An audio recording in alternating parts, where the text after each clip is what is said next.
සුබ උදෑසනක් වේවා මගේ යාළුවෝ හැමෝටම. ඔයාලා හැමෝම හොඳින් ඇති නේද? ඉතින් පොඩි අපහසුතා රාශියක් එක්ක මට වීඩියෝ එකක් ගේන්න බැරි වුණා. දැන් මාසෙකට කිට්ටුයි. ඔන්න ඉතින් දැන් නම් මන් දිගටම වීඩියෝස් අරගෙන එනවා. මාත් එක්ක ඔයාලා රැඳිලා ඉඳී කියලා මම විශ්වාස කරනවා. ඉතින් හැමෝම subscribe කරලා like කරලා comments කරන්න කියලා ආදරෙන් ඉල්ලනවා. ඉතින් පහුගිය වීඩියෝස් වල ගොඩක් අය මගෙන් අහලා තිබුණා පොල් එලි කොහොමද සකස් කරගන්නේ කියලා. ඉතින් දැන් ඔයාලා දැක්කනේ ඒ තිබුණේ පොල් එලි නන් නෙවෙයි. මේ තියෙන්නේ පොල් ගෙඩියේ තියෙන පොල් මුඩ්ඩ. ඉතින් පොල් මුඩ්ඩත් අපිට පාවිච්චි කරන්න පුළුවන්. ඔයාලා දැකලා ඇතිනේ මගේ බෝතල් වල ප්ලාස්ටික් බෝතල් වල මම පැල කරගෙන තියෙන ඇන්තෝරියම් පොඩි පැලවලට මෙන්න මේ පොල් මුඩු තමයි පාවිච්චි කරලා තියෙන්නේ. ඔන්න ඉතින් මේ පොල් මුඩු හොඳට වතුරේ පෙඟෙන්න දාලා රැයක් තිස්සේ තියලා ඊට පහුවදාට මෙන්න මේ විදිහට දෙපාරක් තුන් පාරක් සෝද ගන්න ඕනේ. මොකද මේ පොල් එලි වල කහට තියෙනවානේ. දැන් ඔයාලා දැක්කනේ තද දුඹුරු පාටකට කහට ඇවිත් තියෙනවා. ඉතින් මේ කහට ගතිය සම්පූර්ණයෙන්ම අයින් වෙලා තමයි අපි අපේ පැලවලට මෙන්න මේ පොල් එලි පාවිච්චි කරන්නේ. නැත්තම් පොල් මුඩු පාවිච්චි කරන්නේ. ඉතින් ඔන්න ඔය විදිහට මම කීප සැරයක්ම ආයෙත් මෙන්න මේ විදිහට කහට ගතිය අයින් වෙනකම්ම මේක සෝද ගන්නවා.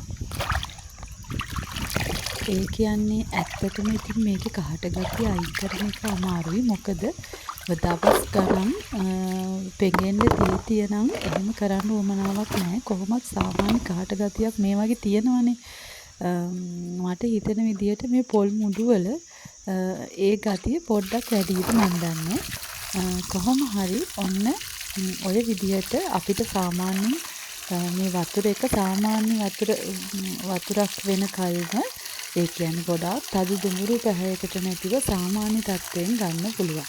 ඉතින් කොහොමත් මේ වගේ පොඩි කහට ගතියකුත් තියෙනවා. ඒක ඉතින් අරින්න නම් අපි ප්‍රති ගණන් එහෙම මම නම් පෙඟෙන්න දාන්නේ. මෙන්න මේ මට්ටමට වතුර ටික තිබුණා නම් ඇති. ඉතින් දැන් අපි ඔන්න ඔය විදිහට හොඳට සෝදගෙන මේක තද අවුවේ වේල ගන්න ඕනේ. හැබැයි අපි මේක වේලද්දි නම් දවසක් දෙකක් තුනක් හතරක් එහෙම කමක් නැහැ. කොච්චර හරි අවුවක දාලා වේල ගන්න එක තමයි සුදුසුම දේ.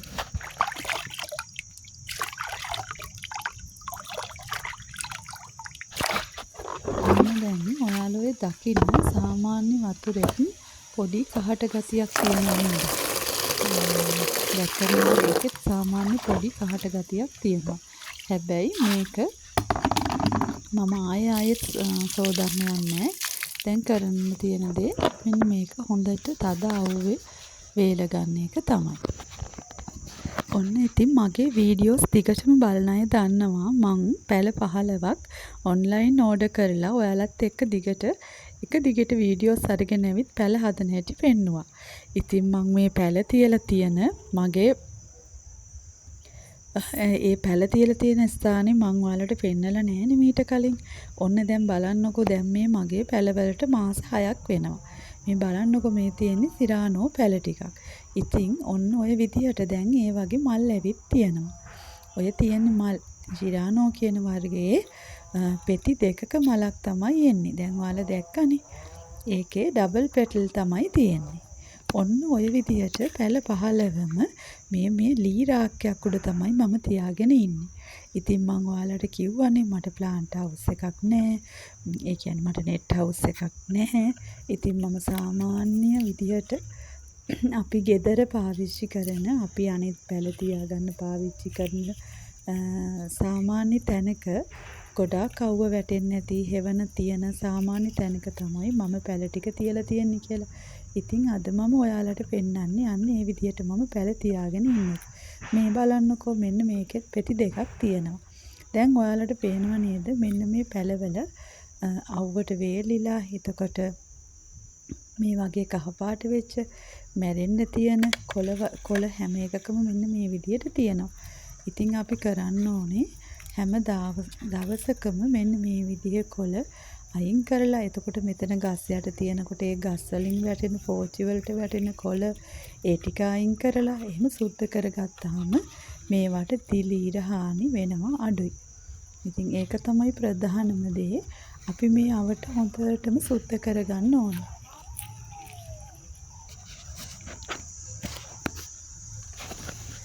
මගේ පැලවල දැන් ගොඩාක් හරිය මල් පිපිලා තියෙන්නේ. ඇත්තටම මේ ශිරානෝ කියන වර්ගයේ හරිම ලස්සනයි. බලන්නකෝ ඒකේ පාට. අනිත් එක පෙති දෙකක් තියෙනවානේ. ඩබල් පෙටල් මලක්. හරිම ලස්සනයි. ඉතින් දැන් මේ වෙද්දී මගේ පැල මුල් අද්දලා තියෙනවා. ඒ කියන්නේ මට දැන් මේවා කට් කරන තත්ත්වයටත් ඇවිල්ලා තියෙන්නේ. මට කට් කරගන්නත් පුළුවන්. ඔයාලට පේනවා ඇතිනේ මේ පඳුරු දාලා ගොඩක් හැදිලා තියෙන හැටි. ඔන්න බලන්නකෝ. ඉතින් මාත් එක්ක මුල් වීඩියෝස් වල ඉඳලම මගේ වීඩියෝ බලන අය දන්නවා මම මේවා සාමාන්‍ය කුඩා පැලවල තමයි හැදුවේ.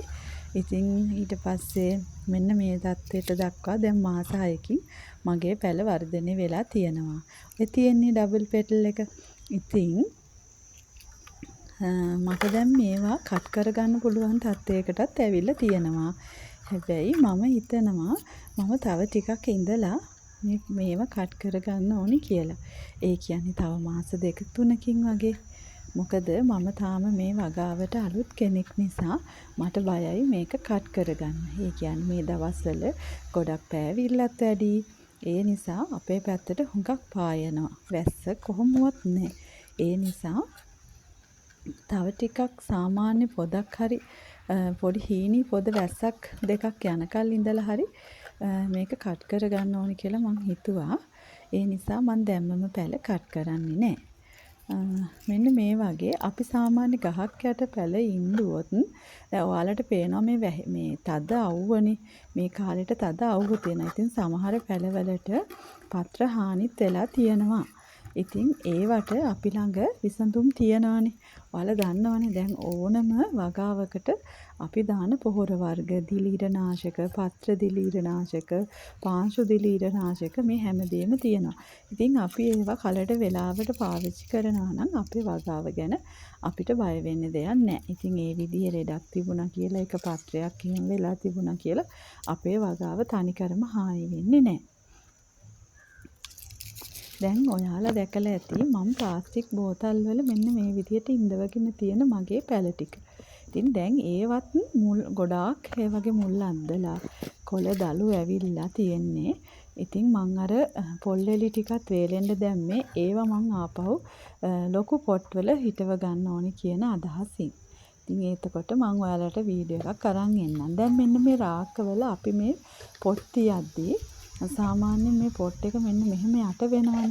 එහෙම යට වුණාට පස්සේ මේවට ඇතුළට වාතාශ්‍රය ලැබෙනවා අඩුයි. මොකද මේක දැලක නෙවෙයිනේ අපි රන්දලා තියෙන්නේ. දැලක නම් ඇතුළෙන් වාතය ලැබෙනවා. හැබැයි ඒකට තමයි ඔයාලා දකින්න ඇති මම මේ පොට් එකක් උස්සලා පෙන්නුවා. එතකොට මේ පොට් වල තියෙනවා ස්ටෑන්ඩ් එකක්. ඒ ස්ටෑන්ඩ් එකෙන් පොට් එක අපි තියෙන ලීය මතු පිටටම සෙට් වෙලා නැහැ. පොඩ්ඩක් ඉස්සිලා තියෙන්නේ. ඔය මන් දැන් පෙන්නන්නේ මෙතන මේ කවර් වෙලා තියෙන හැටි. මේ තියෙන කුඹු පැලයක්. පැලයක් කියන්නේ දැන් සාමාන්‍ය එක ලොකු වෙලා තියෙන ගහක්. ඔය තියෙන කුඹු පැලේ. ඊට පස්සේ මෙහා පැත්තෙන් තියෙන ක්‍රෝටන් ගහක්.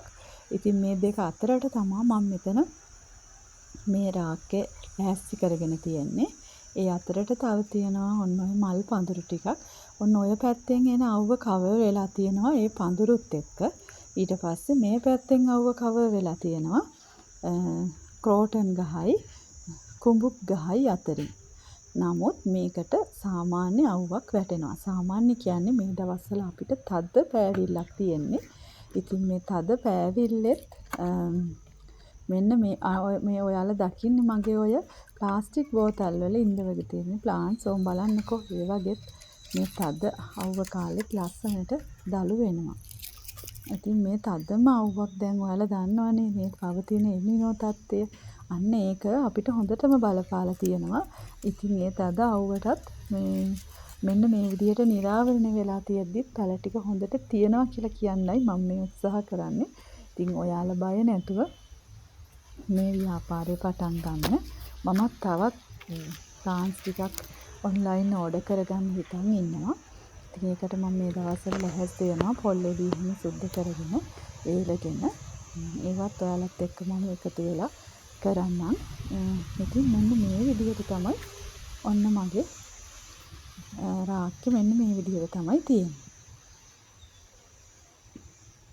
ඔය හතර පැත්තෙන් ගඩොල් තියලා මෙන්න මේක මේ විදිහට බිමට සමතලා කරලා නැතුව උස්සලා තියෙනවා.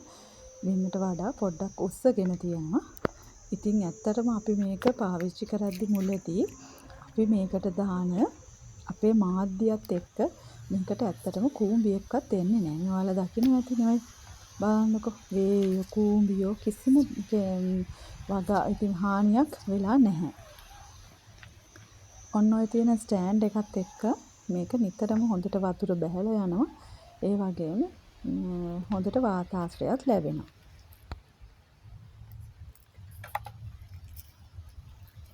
මුලින් අපි කාටත් නෙට් හවුස් එකක් හදාගන්න අමාරුයි. ඉතින් ඒ නිසා මුලින්ම අපි පැල ටිකක් ඕඩර් කරගෙන මෙන්න මේ විදිහට සාමාන්‍ය උසකින් මේ වගේ ස්ටෑන්ඩ් එකක් හදාගෙන ලී වලින් ඔය අහක දාන ලී කෑලි එකතු කරගෙන මේ වගේ ගඩොල් හතරක් තියලා උස සාමාන්‍ය බිම මට්ටමින් උසකට මෙන්න මේ විදිහේ ස්ටෑන්ඩ් එකක් ඔයාලත් හදාගත්තොත් ඔයාලට පැල ගොඩක් තියාගන්න පුළුවන්. ඊට පස්සේ ඔයාලට අවබෝධයක් ගන්න පුළුවන් මේවට පොහොර පාවිච්චි කරලා මේ පැලත් එක්ක ඉඳලා මේවට හැදෙන නිරෝග ඒවා ගැන අවබෝධයක් ගත්තට පස්සේ ඔයාලා ලොකුවට වගාවකට යනවා නම් ඔයාලට නෙට් හවුස් එකක් දාගන්න පුළුවන්. ඉතින් මුලදී අපි මේවට එච්චරටම මුදල් වියදම් කරලා පටන් ගන්න නෑ. මොකද අපි මේක හරියටම අධ්‍යයනයක් කරලා නැති නිසා. මුල ඉඳලම මගේ වීඩියෝස් බලන ගොඩක් අය දන්නවා මම මේකට පාවිච්චි කරන පොහොර. ඉතින් මම අද කියන්නම් දැන් ඔයාලා දැක්කේ ඇල්බර්ට් සොලියුෂන් කියන පොහොර එක. මෙන්න මේක තමයි ප්ලාන්ට් ස්ටාර්ටර් කියන පොහොර එක. ප්‍රෝමෝ එකේ එන ප්ලාන්ට් ස්ටාර්ටර් පොහොර එක. ඒක තමයි අපි සාමාන්‍ය පැලවලට මුල් අවදියේදී වගේම මල් එනකොට සාමාන්‍ය ගස් ටිකක් ලොකු වෙලා මල් හට ගන්න තත්ත්වයට දක්වා අපිට ප්ලාන්ට් ස්ටාර්ටර් පාවිච්චි කරන්න පුළුවන්. නයිට්‍රජන් අධික පොහොර එකක්. ඉතින් මේ දෙක තමයි මම දවස් 4න් 4ට මාරුවට දාන්නේ ඇල්බර්ට් සොලියුෂන් ඊපස්සේ ප්ලාන්ට් ස්ටාර්ටර්. ඊට පස්සේ මාසෙකට වතාවක් මුල් උත්තේජනය කරන්න මම මේ ඇටොනික් කියන දියර පොහොර එක පාවිච්චි කරනවා. මේ ඇටොනික් කියන දියර පොහොර එක මාසෙකට වතාවක්. ඊට අමතරව ඔයාලා දන්නවා කැප්ටාන් අපි දානවා පාංශු දිලීරනාශක. ඊට පස්සේ මැංගෝ සෙට් කියන පත්‍ර දිලීරනාශකය. මාරුවෙන් මාරුවට අපි වගාවට යොදනවා. ඉතින් බලමු මම පළවෙනිදා ඉඳලා අපි දාන පොහොර වර්ගවල ඒ කියන්නේ කාලය කොච්චරක්ද කියලා අඩංගු මම ඔයාලට වගුවක් අරගෙන එන්නම්. ඉතින් එහෙනම් ආයෙත් මේ වගේ වීඩියෝ එකකින් හම්බ වෙනකන් ගිහින් එන්නම්. හැමෝම පරිස්සමින් ඉන්න.